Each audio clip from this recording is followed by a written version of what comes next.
Ride your Harley full throttle through the neighborhood at 3 a.m.? Might want to check your driveway in the morning. Back when we lived in our old house in a different part of town more than 10 years ago, and everyone didn't have a camera pointed at their front yard, we had a neighbor a few houses up the street that had a habit of starting up his straight pipe Harley in the middle of the night, 1 a.m., 3 a.m., etc., then riding it full throttle out of the neighborhood onto one of the main streets and then off to wherever he was going. Then maybe an hour later, he would come back. Same thing, full throttle. I was never sure if he was buying drugs, selling drugs, heading to a late-night poker session with his biker buddies, or what.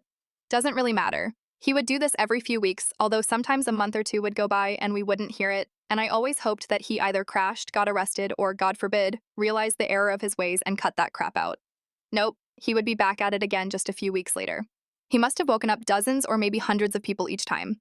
You could hear that bike from a mile away. It would be the only sound happening in the middle of the night. Surprisingly, the cop that lived right up the street, nearly across the street from him, apparently never did anything about it, never figured that part out. Although there are noise ordinances in this city, they don't seem to be enforced very consistently.